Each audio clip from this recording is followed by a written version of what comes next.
right, everybody, welcome back to another episode of the Fearcast. This is the podcast dedicated to OCD and anxiety spectrum disorders and getting your life back.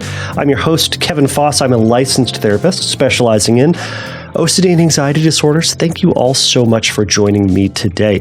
So this is a question and answer based podcast. I'm going to answer 2 questions today. If you would like your question answered, go to fearcastpodcast.com. Click on the submit a question link there, and I will read it, consider it, and likely put it up in a future episode as I'm doing here. And I'm mixing it up. I'm taking a relatively new one and then mixing in an old one, and you'll see why. Anyways, so that's how I'm doing it. I've got a lot in the archives, so I can go back and there's some that I've pulled in at different times. Anyways, point is, your question will be answered. If you would like to cut to the top of the list, you can send me an audio question.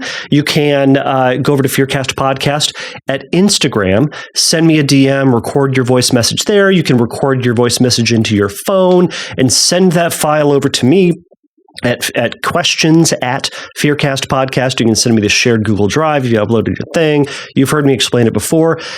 There are lots of ways to get me this information, this question.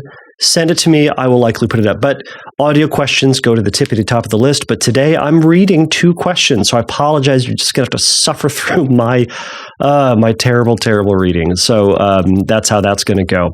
But before we jump into things, what I want to do is to plug the IOCDF online conference. So that is a conference that is coming up at the end of this month. So the IOCDF, the International OCD Foundation, they run. First off, they're an organization that has a ton of great information about all manner of OCD and anxiety disorders. So if you need information about how to find a therapist, how to what is OCD, what are these various subtypes, how to find good care, what is the difference between treatment in intensive outpatient and residential. They're going to have all this information. But they run some conferences. In the summer, they do a in-person conference, which is fantastic. It kind of jumps around all over America. And they also do some more advanced ones, more kind of clinician-focused ones. They recently had one in Canada. But they also run an online conference. And the nice thing about the online conference is anybody can attend if you have access to the internet, which if you are listening to this, you have access to the internet. And you can, so there's going to be a bunch of different therapists, a bunch of different individuals talking about different subtypes of OCD. There's going to be all different levels of intensity or levels of kind of information from just folks just beginning in the process to people who are very, very advanced in the process of how much you know or how much you've applied or how much you've gone through. Different categories of things. There's going to be like general stuff for just for families, stuff just for individuals with OCD, stuff for clinicians. It's wonderful. So that's happening at the end of this month. I'll be giving a couple of talks with a couple of folks in it, but this isn't just to go see my talks. It's a great place to go find information about OCD, to learn more in depth about different subtypes, about how it works, what treatment looks like, and also just a place to know that you're not alone and you're not the only person experiencing this. So if you are outside of America, or if you are in a rural area, or if you just are in a suburban area, but you can't fly across the country and go to a conference, the online conference might be a great option for you. So Google IOCDF Online Conference 2024. It'll pop right up. You can register for that, hop right in, and it's 2 full days of talks, maybe 3 actually. It might be 3, but I'm giving 2 talks on 2 different days. So in my brain, there's 2 days. So and then I believe afterwards you can also get access to all the talks. So if you missed one or there are 2 that you wanted to go through that were competing in time, you can watch them later. It's wonderful. Go check it out. All right. So that's all I'm going to say about that. Let's jump into the questions. So the first question, oddly enough, comes from John Snow. John Snow sent me a question. He took time out of his busy day fighting frozen zombies to message me, and I think that's great. Thanks, John. So John said, is it normal in OCD to assume that I am what the worst thoughts say? For example, he wrote HOCD. Sexual orientation OCD is generally what we use, but people are using both. Sexual orientation OCD, I immediately admit that I am gay. For ROCD, for relationship OCD, assume that I don't love my wife. First off, that's all he says. I love the question. Tight, concise, to the point. Jon Snow, you're a busy man. You just got to post this real quick and then go find some zombies. Maybe you are a zombie yourself. Spoiler, he gets killed and comes back from the dead. If you didn't know that by now, you probably weren't going to watch the show. So it doesn't matter to you. If you get mad at me, if you're really mad at me for spoiling that, my name is John Abramowitz, and you can send me emails. Find me there. Anyways, so Jon Snow, to your question. So is it normal to assume that you are what the thoughts say? All right. So your question, I'm gonna answer it in a couple of different ways. So one, from an obsessive fear perspective, a lot of folks, and this is kind of one of the quote magic of OCD, in that this is its power, is that it has that emotional aspect to it that feels so terrifying, that feels so real, that feels so visceral in who you are, in your bones and in your mind and in your soul. And that is very convincing. So when someone has an obsession, oftentimes I hear it feels very real, as if that I am it, or it feels very personal, right? So is it normal to assume that I am what the thoughts say?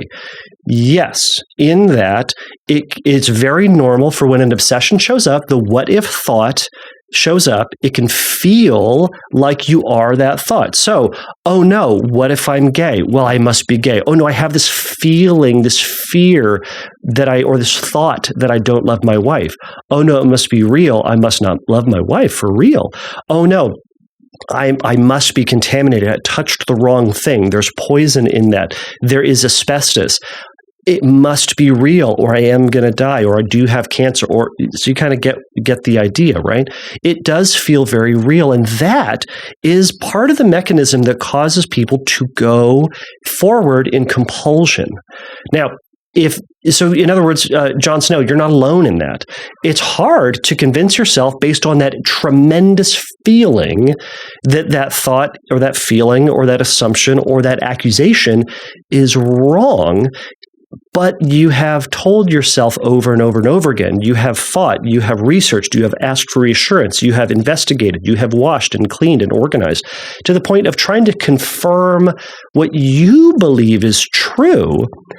And that's where compulsions come in, because you're at this kind of, for a lot of folks, they get this intrusive thought, and it doesn't sit quite right with who they are, but it feels very real. So that ego dystonic thought, so a thought pops up, a feeling comes up that doesn't feel consistent with who you believe yourself to be, believe is true, or it is what you want to see in the world or see about you. It's inconsistent. So you do something about it to try to rectify it, to answer it, to get confirmation, to get certainty and comfortability, and not comfortability, forget confidence again in something, right? Egosyntonic thoughts are, conversely, stuff that is consistent with who you are, what you're about, right? All right. So ego dystonic thoughts, you get that thought, it feels very real, so you go and do compulsions. Okay. So is that normal? Yes. Now, does it mean that you are that? No. It does mean that you might have OCD, and that's why you're messaging me. Okay. So when this thought comes up, when you say, is it normal to assume, I've already answered yes. I've answered it several times now. Now, I also love this approach as ERP. So we can agree with any thought that pops up in our heads. It doesn't mean that it's a fact. It doesn't mean that we want it to be true. It doesn't mean that it, in fact, is going to become true. But we can agree with anything.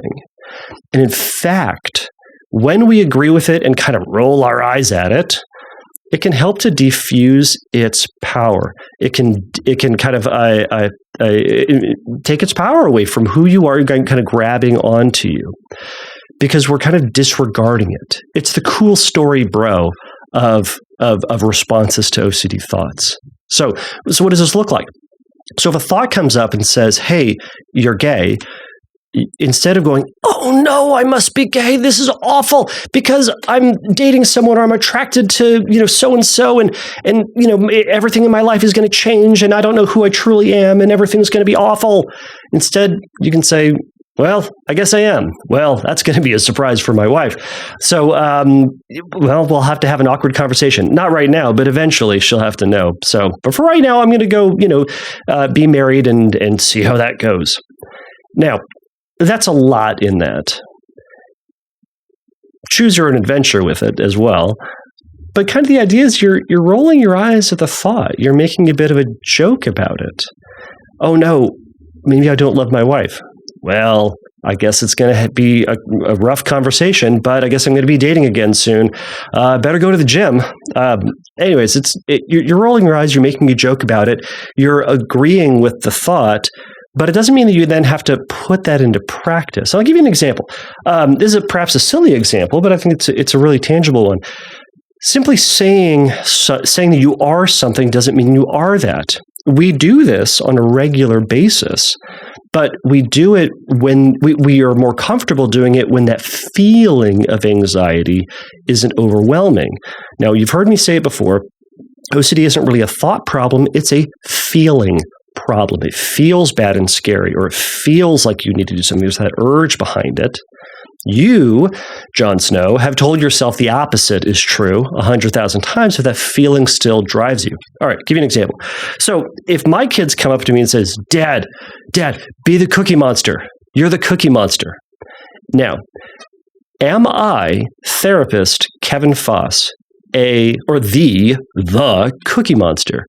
No, I'm not. This is going to be such a surprise to a lot of people. Now, I do a pretty good Cookie Monster impression. I'm not going to lie. Am I going to do it here? No. But I do a pretty solid Cookie Monster impression. In fact, sometimes I will, for my kids, just go full Cookie Monster, and they'll say, Dad, stop using Cookie Monster voice. And I will assure them, this is my true voice as Cookie Monster.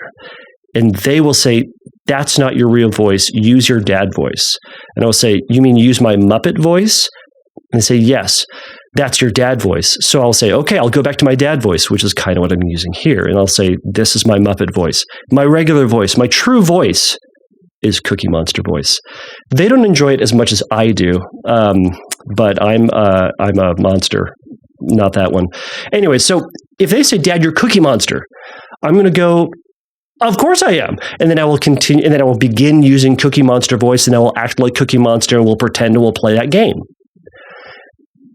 Am I Cookie Monster? No. But I'm going along with it because I'm playing a game. How much fun am I going to be as a dad if they go, Dad, be Cookie Monster? I'll be like, no, I am not Cookie Monster. I'm your father, and you need to pay attention, and you need to be good. I don't know where I'm going with that. That's not good parenting stuff, and that's not very playful. It's ridiculous. So, of course, I'm going to go with it. Now, you all perhaps see where I'm going with this. If the thought comes up for you, Jon Snow, and says, hey, you're gay, you can go, okay, I guess I am. I'm going to go on with my day and kind of see how this shakes out. But then don't spend any more amount of time trying to assert that you are straight, or that you are one thing or another, that you do in fact love your wife, that you are in fact clean, that that you are in fact saved, that you are in fact not a pedophile. You go, well, I guess I am. Well, I guess I do have cancer. Well, we're going to see how that goes, but I'll talk to my doctor next time I'm there. Or, I'm going to continue to stay married with my wife. And, if it gets awkward, it gets awkward, but we're going to see how it shakes out. So I hope this answers your question, John. So there are a couple of ways to approach that. One, it's normal to have that phenomenon happen to you. And two, you can use that to your advantage. Now, I go through all of that to then talk about JK's question. So he sent it as Jayk. JK. I like it. I think it's funny.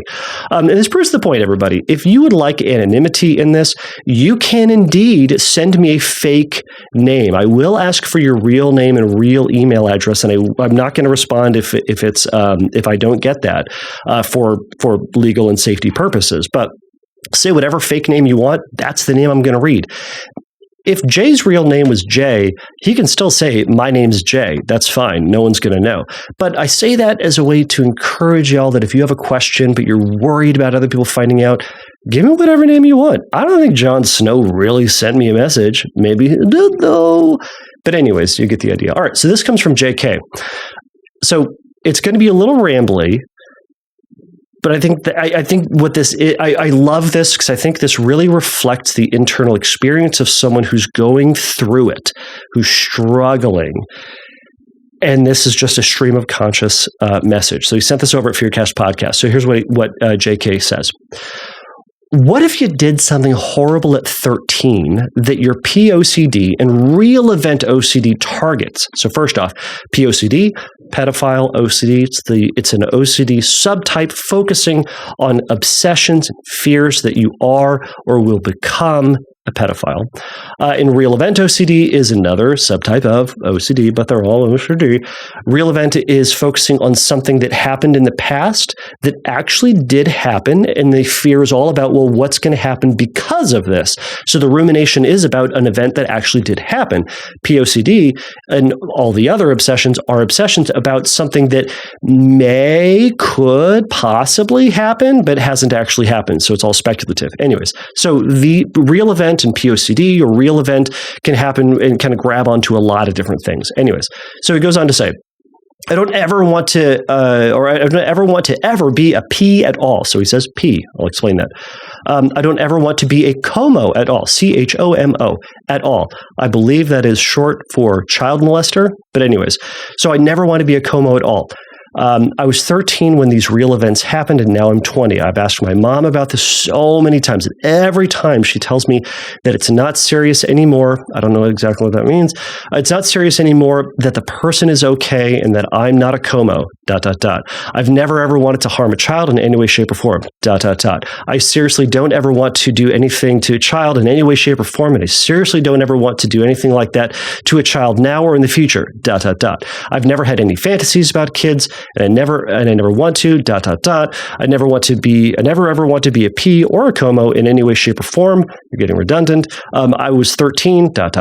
I was, and after the real events, I never did anything like that ever again, and I never once thought before or after about doing stuff with any kids in any way, shape, or form, ...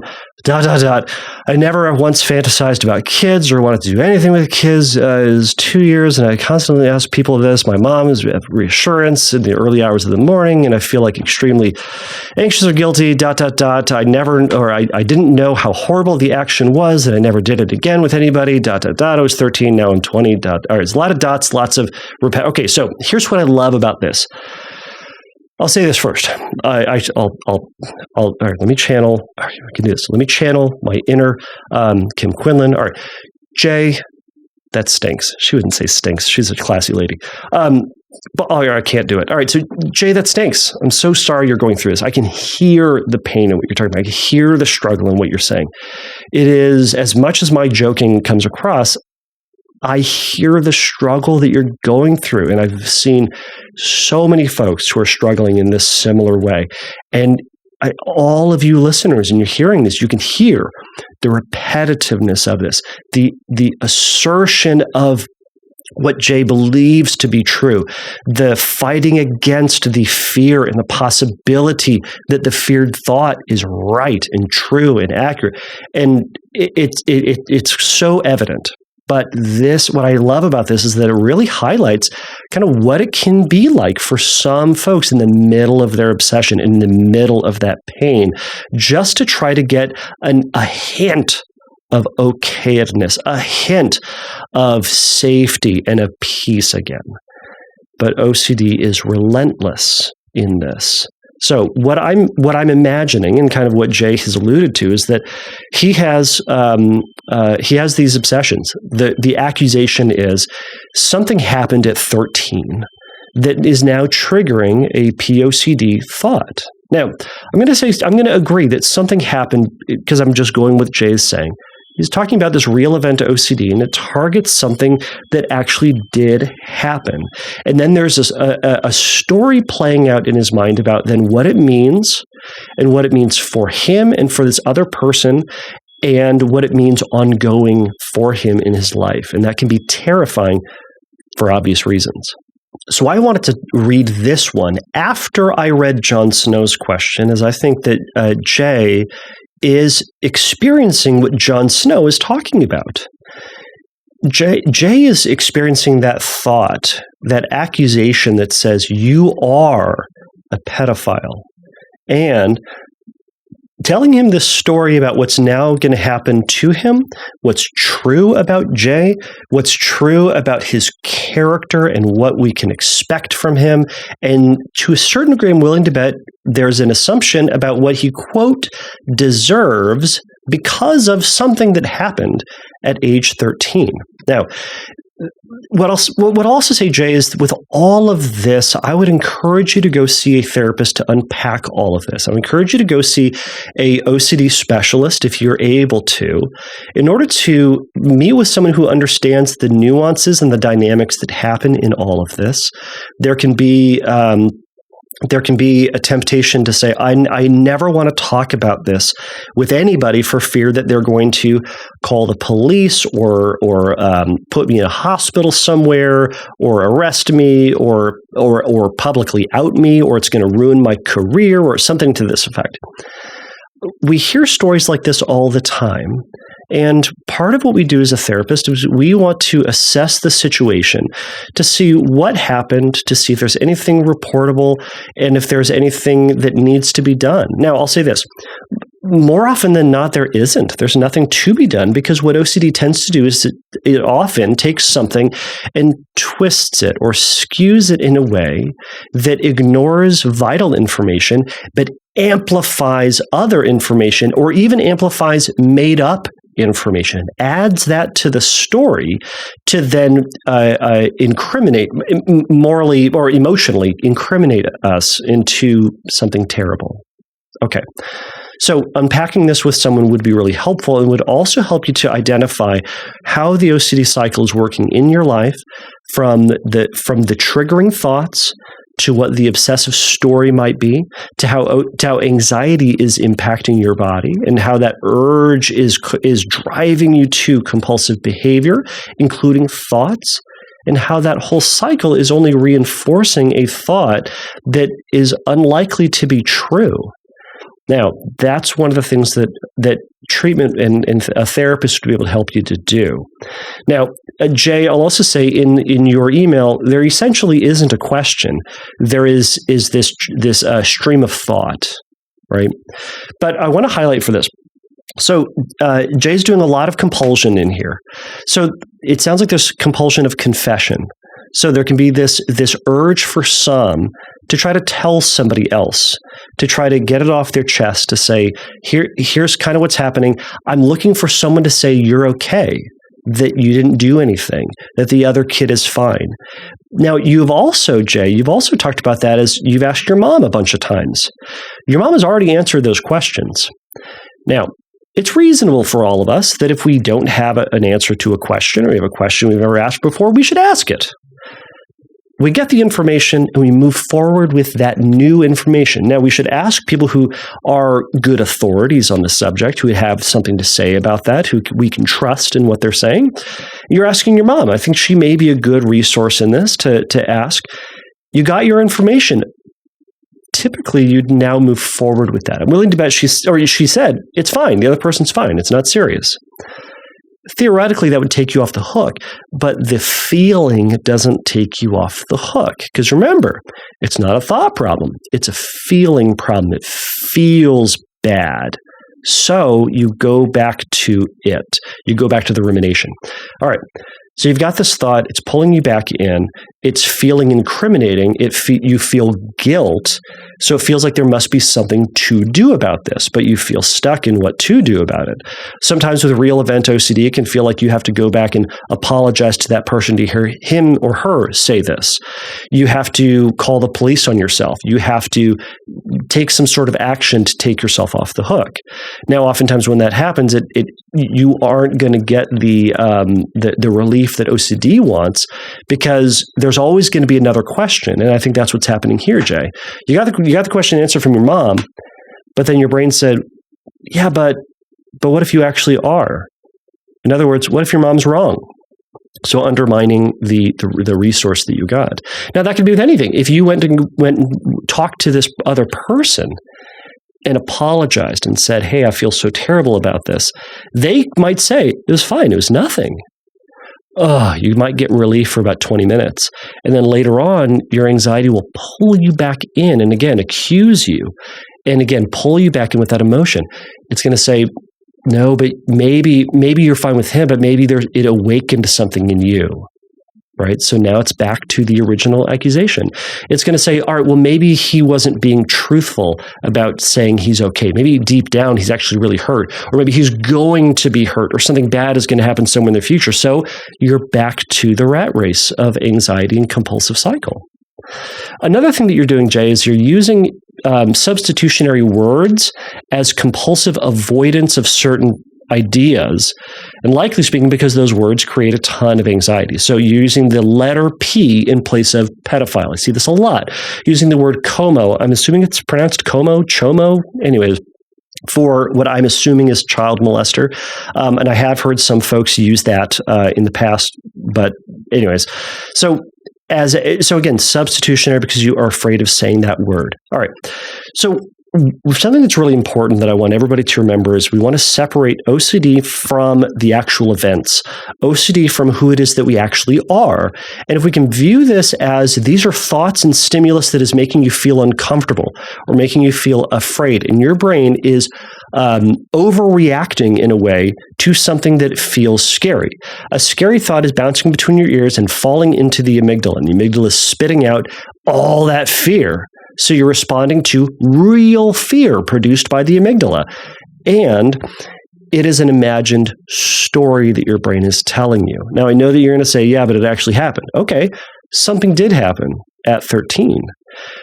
I hear this with some folks, kind of in this sense that they'll talk about, like, quote, playing doctor.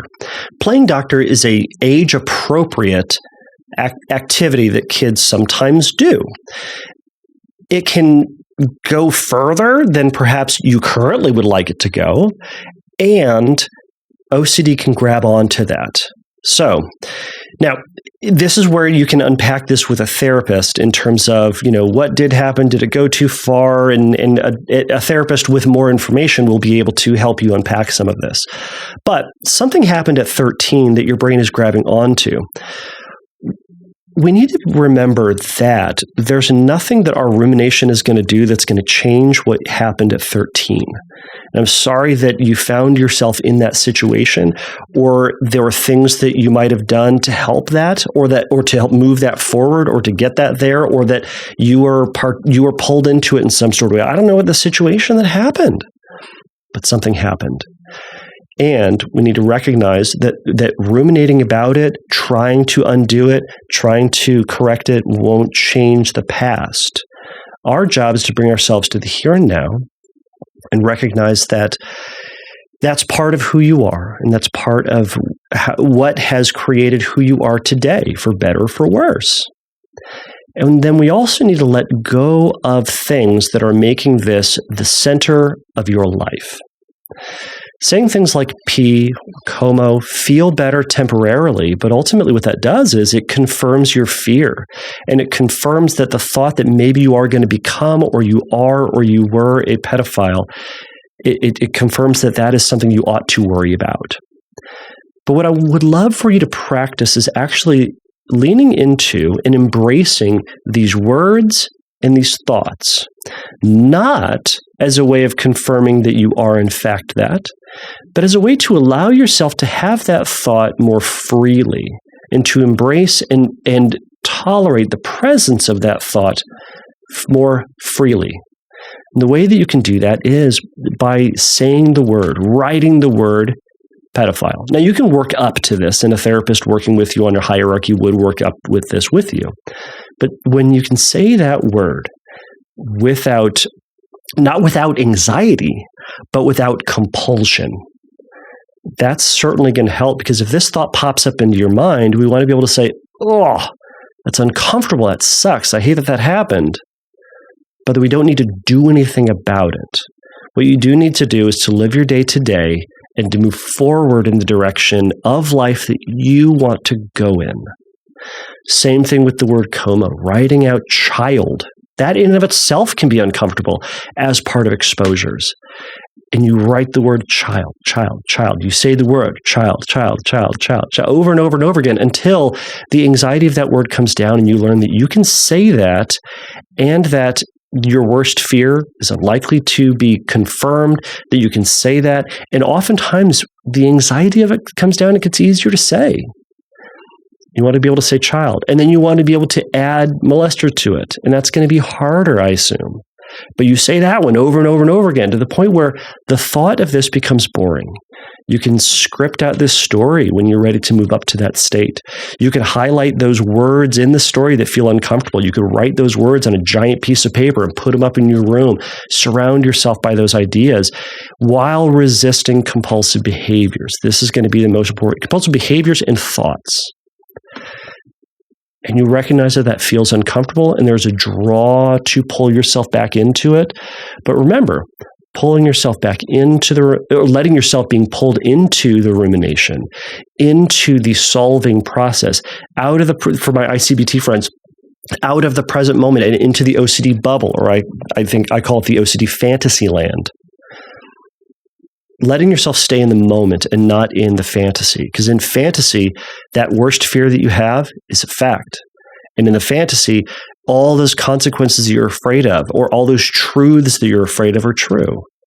But when we bring ourselves back to reality, we can recognize that none of that is true. None of that is happening, and we have no guarantee that it will. But instead, you're in the moment right now. We can say, what direction in your life do you want to go, Jay?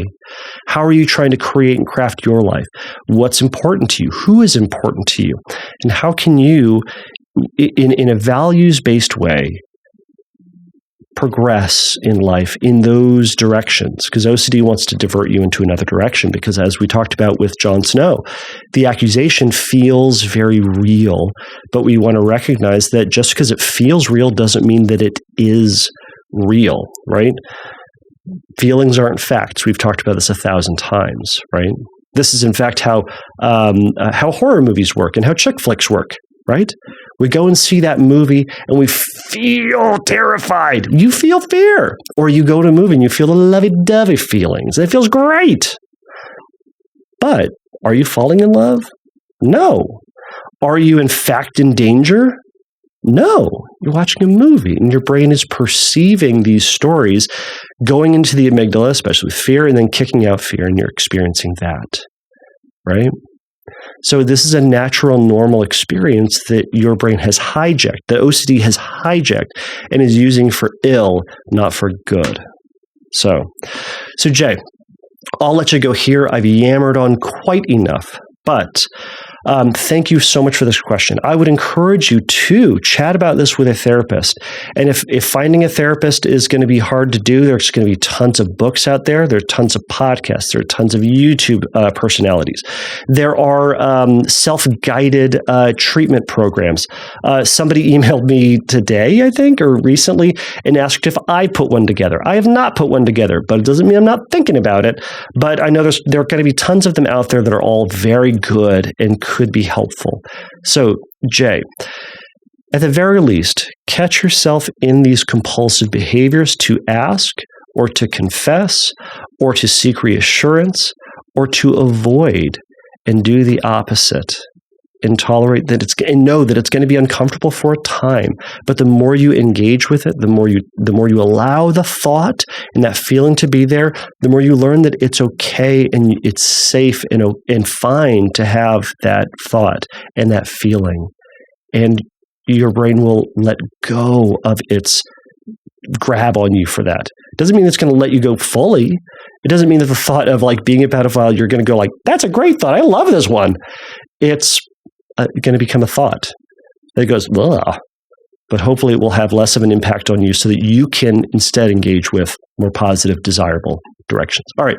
I've yammered on enough. JK, Jon Snow, I suddenly tried to combine the names. Thank you so much for your questions and taking the risk to share them. Everybody out there, if you have feedback for them, if you have feedback for me, send me a message. I'll put them up on a future episode to clear the air, to clarify things. If you have advice for John or Jay, let me know, and I'll put that up on a future episode. So this is not just the Kevin Show. If you have things you want to add, send them in. I want to hear them. I want to share them. All right, y'all, that's what I got for you today. Have a great week. Best of luck. Thank you for listening to the Fearcast. If you would like your question answered on a future episode, please click on the Submit a Question link at fearcastpodcast.com. If you would like your question answered sooner, please send me a recording of your question to questions@fearcastpodcast.com, or by sending me an audio message through Instagram by DMing me at fearcastpodcast on Instagram. If you like the Fearcast, please write a review on your podcast platform of choice. Please remember that the Fearcast is not a substitute for psychotherapy. If you need a little bit of help in your recovery, please go over to fearcastpodcast.com and click on the Find Help link, and there's going to be some information for you there. So until next time, take a risk, challenge yourself, and don't take your brain too seriously. Bye.